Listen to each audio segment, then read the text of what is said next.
जय हिंद, नमस्कार, राम राम, आदाब। कैसे हैं आप सभी? मैं उम्मीद करती हूँ आप सभी लोग अच्छे होंगे, स्वस्थ होंगे, अच्छे से पढ़ाई कर रहे होंगे। मैं निकिता चौधरी स्वागत करती हूँ आप सभी प्यारे साथियों का हमारे एग्जाम जर्नी परिवार के 10 मिनट स्पेशल सेशन में। ये 10 मिनट का सेशन क्या रहता है? इसमें हम कल तक के जो 10 इंपॉर्टेंट करंट अफेयर्स के क्वेश्चन है, उन 10 क्वेश्चन को 10 मिनट में कवर करेंगे। तो फटाफट से अपने सेशन को स्टार्ट कर देते हैं और आज का पहला क्वेश्चन ये रहा। क्या पूछ रहे हैं आपसे? जो क्रिस्टिन क्रिस्टिन फ्रोस्टाडोटिर है has become the youngest prime minister of which country. ये अभी हाल ही में किस देश की सबसे कम उम्र की प्रधानमंत्री बन गई है, आपसे ये पूछ रहा है। तो किस देश की बनी है? ये बनी है आइसलैंड की। मात्र 36 साल की उम्र में ये आइसलैंड की प्रधानमंत्री बन गई है, नाम याद रखना। उसके साथ साथ इनकी पार्टी का भी नाम याद रखना, ये सोशल डेमोक्रेटिक अलायंस पार्टी से है। ठीक है, तीनों चीजें आप यहाँ पर याद रखना। क्वेश्चन आने की एग्जाम में बहुत बहुत ज्यादा संभावना है। अगला, रिसेंटली जागृति app will be launch by which ministry. आपसे पूछ रहा है कि अभी हाल ही में जो जागृति ऐप है, इसकी शुभारंभ किस मिनिस्ट्री के, किस मंत्रालय के द्वारा किया गया? तो कौन सा मंत्रालय है ये? Ministry of consumer affairs. किसके द्वारा? मिनिस्ट्री ऑफ कंज्यूमर अफेयर्स के द्वारा इस ऐप को लॉन्च किया गया। इस ओकेजन पे किया गया। तो अभी हाल ही में 24 दिसंबर को हमने सेलिब्रेट किया नेशनल कंज्यूमर डे। इस उपलक्ष्य में जो हमारा डिपार्टमेंट ऑफ कंज्यूमर अफेयर्स है, इसके साथ साथ जो हमारा ministry of consumer affairs food and public distribution है, उसने लॉन्च किया जागो ग्राहक जागो जागृति ऐप को। याद रखना इसका पूरा नाम। इसके साथ साथ जागृति डैशबोर्ड को भी पब्लिक यूज के लिए लॉन्च किया गया। ठीक है, बात करें यहाँ पर ये जो हमारा कंज्यूमर मिनिस्ट्री है, इसके मिनिस्टर कौन है, हमें ये भी तो पता होना चाहिए मैम। बिल्कुल सही बात, पता तो होना चाहिए। इसके मिनिस्टर है प्रहलाद जोशी। इसके साथ साथ हमारे गृह मंत्री कौन है? अमित शाह जी। हमारी वित्त मंत्री यानी कि फाइनेंस मिनिस्टर कौन है? निर्मला सीतारमन जी। और हमारे हेल्थ मिनिस्टर यानी कि स्वास्थ्य मंत्री कौन है? जेपी नड्डा यानी कि जगत प्रकाश नड्डा जी। इनका नाम भी याद रखना। Very good. अगला, recently who has won the women singles title in Western India Slam 2024? जो वेस्टर्न इंडिया स्लैम 2024 हुआ है, इसमें आपसे पूछ रहा है कि महिला एकल का खिताब जो है वो किसने जीता? ये जीता अनाहत सिंह ने। किसने? अनाहत सिंह ने जीता। ये बेसिकली है कि आपसे डायरेक्टली ये पूछ लेगा कि ये जो अनाहत सिंह है ये किस खेल से संबंधित है? तो ये स्क्वैश प्लेयर है। ये बात आप याद रखना है। ये बात आप याद रखना। किसको हराकर जीता? जो कांक्षा सोलंकी है, इनको हराकर जीता। दोनों ही प्लेयर का नाम आप याद रखना।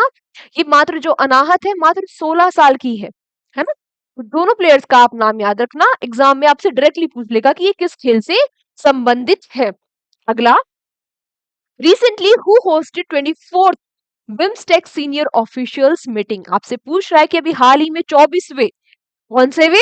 24वें जो बिम्स्टेक की आधिकारिक बैठक है, वरिष्ठ अधिकारियों की बैठक है, इसकी मेजबानी किसने की? इसकी मेजबानी की है किसने? थाईलैंड ने। किसने? थाईलैंड ने इसकी मेजबानी की है।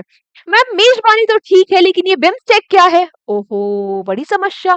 ये भी तो पता हो ना कि बिम्स्टेक क्या है। चलो समझते हैं। देखो, ये रहा हमारा प्यारा भारत। क्या है ये? हमारा प्यारा भारत। हमारे भारत के साइड में हो जाता है अरेबियन सी, और यहाँ पर है बे ऑफ बंगाल। आप सभी लोगों को पता होगा, पता है ना? इधर है अरेबियन सी और इधर है बे ऑफ बंगाल। अब ये जो बिम्स्टेक है, ये सात जो एशिया की साउथ और साउथ एशियन कंट्रीज जो है, साउथ और साउथ ईस्ट एशियन जो कंट्रीज है, कितनी? 7। इनका ग्रुप है। इनका ग्रुप है। ये जो 7 कंट्रीज साउथ और साउथ ईस्ट एशिया की बे ऑफ बंगाल पे डिपेंडेंट है, उन 7 कंट्रीज का ये ग्रुप है। कौन कौन सी 7 कंट्रीज है? तो ऑब्वियसली भारत की जो बे ऑफ बंगाल में 7 कंट्री है, भारत की पड़ोसी वही रही होंगी। कौन कौन सी है? फिर भी नाम देख लेते हैं हम। Nepal, Bhutan, Bangladesh, India, Thailand, Myanmar और श्रीलंका। अब ये जो बिम्स्टेक है, इसकी स्थापना हुई थी 1997 में बंगाल डिक्लेरेशन के द्वारा। किसके द्वारा? बैंकॉक डिक्लेरेशन के द्वारा 1997 में इसकी स्थापना हुई थी और हेडक्वार्टर्स है इसके ढाका बांग्लादेश में। सारी चीजें याद रखना, नोट डाउन कर लेना, क्योंकि जरूरी नहीं है आपसे मीटिंग ही पूछेगा कि कहाँ पर हुई। आपसे अगर बिम्स्टेक न्यूज में है तो बिम्स्टेक के बारे में कुछ भी पूछ सकता है। ये सारी की सारी चीजें छाप लेना अपनी कॉपी में। अगला, recently which country has officially resumed its assembly its embassy in Syria after 13 years? 13 सालों के बाद वो कौन सा देश है जिसने अपने दूतावास को एक बार फिर से आधिकारिक तौर पर शुरू कर दिया है सीरिया में? आपसे ये पूछ रहा है, तो ये देश कौन सा है? ये देश है कतर। 13 साल के बाद शुरू किया, ऑब्वियसली एक बड़ी न्यूज है, तो याद रखना।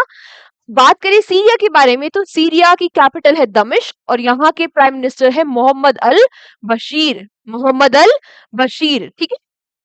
अगला, what was the name of joint sea exercise conducted by the Indian and Vietnamese coast guard, not navy. India और वियतनाम की कोस्ट गार्ड के बीच में अभी एक एक्सरसाइज हुई है, आपसे उसका नाम पूछ रहा है। तो इस एक्सरसाइज का नाम है क्या? सहयोग होप टेक। सहयोग होपटेक। इसमें वियतनाम का जो शिप है CSB 8005 ने पार्टिसिपेट किया है और ये हो रही है कहाँ पर? कोच्चि में। ये भी याद आप रखेंगे। क्लियर इतनी चीजें? बात करें कि एम क्या होता है इन एक्सरसाइज का, ऑब्वियसली दोनों देशों के बीच में जो भागीदारी है, सहयोग है, उसको बेहतर करने के लिए होता है। तो सेम इसका भी है कि जो हमारी मिलिट्री कॉर्पोरेशन है उसको मजबूत बनाने के लिए इस एक्सरसाइज को कंडक्ट कराया गया, याद रखेंगे। अगला, Who won the 2024 next gen ATP finals? तो अभी हाल ही में 2024 नेक्स्ट जेन जो एटीपी फाइनल है इसको जीत लिया है किसने? आपसे ये पूछ रहा है। इसको जीत लिया है जो जोआओ फेंसिका, जोआओ फेंसिका ने, ठीक है। वो कहाँ पर रहा था? जीत तो लिया। हो कहाँ पर रहा था? इसको होस्ट किया है जिहाद में। वे जिहाद कहाँ है? सऊदी अरेबिया में। सऊदी अरेबिया, ठीक है। ये भी आप याद रखना। डायरेक्टली यहाँ पे भी आपसे ये भी पूछ सकता है कि भाई ये किस खेल से संबंधित है ना? ऐसे बहुत पूछता है, बहुत फेवरेट है ये एग्जामिनर के। नेक्स्ट आपसे क्वेश्चन है क्या?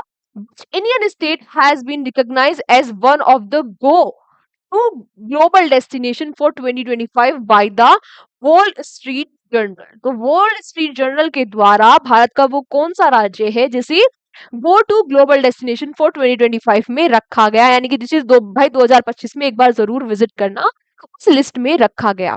तो ये कौन सा राज्य है? ये है मध्य प्रदेश, है ना। जो ग्लोबल के, जो पूरी दुनिया के बेस्ट डेस्टिनेशन बताए गए उनमें से एक हमारे भारत का मध्य प्रदेश भी है। और हमारे मध्य प्रदेश को कहा जाता है क्या? Heart of India. Heart of India यानी कि भारत के दिल दिल के नाम से मध्य प्रदेश को ही जाना जाता है। आप लोग जरा मुझे फटाफट से बताओ कि भारत में सबसे ज्यादा जो फॉरेस्ट कवर एरिया है वो कहाँ पर है? वैसे आगे ये क्वेश्चन है पर फिर भी आप बताओ, हम कई बार इसको पढ़ते रहते हैं। नेक्स्ट आपसे पूछ रहा है, recently Shyam Bengal Shyam Benegal, Shyam Benegal passed away, who was he? जो ये श्याम बेनेगल है इनका भी निधन हो गया है, किससे संबंधित है आपसे पूछ रहा है। तो ये किससे संबंधित है? Film maker. क्या थे ये? फिल्म मेकर थे। और आज का लास्ट क्वेश्चन आपसे पूछ रहा है, according to the 18th India according to the 18th India state for forest report 2023, कौन सी रिपोर्ट है? 18वीं इंडिया स्टेट फॉरेस्ट रिपोर्ट है 2023। Which state has highest forest cover in terms of area? Area के क्षेत्र में सबसे ज्यादा, एरिया में सबसे ज्यादा फॉरेस्ट कवर किस राज्य में है? आपसे ये पूछ रहा है। उस रिपोर्ट के अकॉर्डिंग 18वीं जो इंडियन स्टेट रिपोर्ट है 2023 की, इसके अकॉर्डिंग दोनों लिख लेना, 18वीं है और रिपोर्ट का नाम भी लिख लेना। तो सबसे ज्यादा फॉरेस्ट कवर एरिया है कहाँ पर? हमारे मध्य प्रदेश में। अब ये जो रिपोर्ट है ये रिलीज की गई, अच्छा बताओ किसके द्वारा रिलीज की जाएगी? ऑब्वियसली भाई हमारे जो इन्वायरमेंट मिनिस्टर है उनके द्वारा रिलीज की जाएगी। तो भूपेंद्र यादव ने इस रिपोर्ट को रिलीज किया। कहाँ पर रिलीज किया? जो फॉरेस्ट रिसर्च इंस्टीट्यूट है, यानी कि जो FRI है, और FRI कहाँ पर है? देहरादून में। वहां पर इस रिपोर्ट को रिलीज किया। ये जो रिपोर्ट है ये हर 2 साल के बाद निकाली जाती है। कब से पहली बार कब निकाली गई थी? 1987 में। ये कुछ बातें हैं इस रिपोर्ट के बारे में जो लिख लेना। कुछ इंपॉर्टेंट डेटा जो हमारे एग्जाम में पूछा जा सकता है और जो थोड़ा थोड़ा सा ध्यान से सुनना, क्योंकि ये कंफ्यूज करेगा। थोड़ी थोड़ी सी स्लाइड स्लाइड से डिफरेंसेस है, ध्यान से सुनना, लिखना बाद में। अब आप बिल्कुल ध्यान लगा के बैठ जाओ, अपने कान खोल लो, है ना, जो रजाई में मुंह दे के ऐसे बैठो, बस नींद आ रही है, जबाही आ रही है, एक बार उठ के बैठ जाओ, क्योंकि नोट बाद में कर लेना। अगर ये थोड़ा थोड़ा सा डिफरेंस है, ये ना आपको कंफ्यूज करेगा एग्जाम में और नंबर ले जाएगा आपके, है ना। तो एक बार ध्यान से सुनो। क्या टोटल फॉरेस्ट ट्री कवर जो एरिया है भारत में वो कितना है? लगभग लगभग 8.25 लाख स्क्वायर मीटर है। ठीक है। परसेंटेज में अगर बात करें तो भारत का 25% जो ज्योग्राफिकल एरिया है उसमें वो फॉरेस्ट कवर है, जिसमें ट्री कवर एरिया है वो 3% है और जो फॉरेस्ट कवर एरिया है वो 21% है। जो ट्री कवर है 3% और जो फॉरेस्ट कवर है वो 21% है। ठीक है, इतनी बात समझ गए। तो ये जो डेटा पब्लिश किया गया जो इंपॉर्टेंट है, जो एग्जाम में आपको टकराएगा, वो आप ध्यान से सुन। आपसे पूछ रहा है कि वो 4 राज्य कौन से हैं जहां पर वृद्धि देखी गई, सबसे ज्यादा वृद्धि देखी गई फॉरेस्ट और ट्री कवर एरिया में। फॉरेस्ट और ट्री कवर दोनों एरिया में जहां पर सबसे ज्यादा वृद्धि देखी गई वो 4 राज्य कौन से हैं आपसे पूछ रहा है। तो ये 4 राज्य कौन से हैं? ये 4 राज्य हैं छत्तीसगढ़, उत्तर प्रदेश, ओडिशा और राजस्थान। तो आपसे पूछ रहा है कि वो 3 राज्य कौन से हैं जहां पर फॉरेस्ट कवर एरिया में वृद्धि देखी गई। ट्री कवर नहीं पूछ रहा, खाली फॉरेस्ट कवर में वृद्धि देखी गई। तो ये 3 राज्य है, मिजोरम, गुजरात और ओडिशा। अब आपसे पूछ रहा है कि भाई, आपसे पूछ रहा है कि एरिया वाइज सबसे ज्यादा फॉरेस्ट और ट्री कवर, सबसे ज्यादा फॉरेस्ट और ट्री कवर किन राज्यों में है? तो ये राज्य है मध्य प्रदेश, अरुणाचल प्रदेश और महाराष्ट्र। अब आपसे पूछ रहा है कि सिर्फ फॉरेस्ट कवर सबसे ज्यादा एरिया वाइज किस राज्य में है? तो अगेन मध्य प्रदेश टॉप पे है, देन अरुणाचल प्रदेश और फिर छत्तीसगढ़। क्लियर? एक बार इसके नोट्स बना लेना, अच्छे से अपनी कॉपी में लिख लेना। थोड़ा थोड़ा सा डिफरेंस है, एक दो बार पढ़ोगे तो समझ में आ जाएगा। ठीक है, आज की क्लास को हम यही तक रखते हैं। Thank you so much everyone हमारे साथ सेशन में एंड तक बने रहने के लिए। कल के सेशन में आप सभी प्यारे बच्चों से फिर से मुलाकात होगी।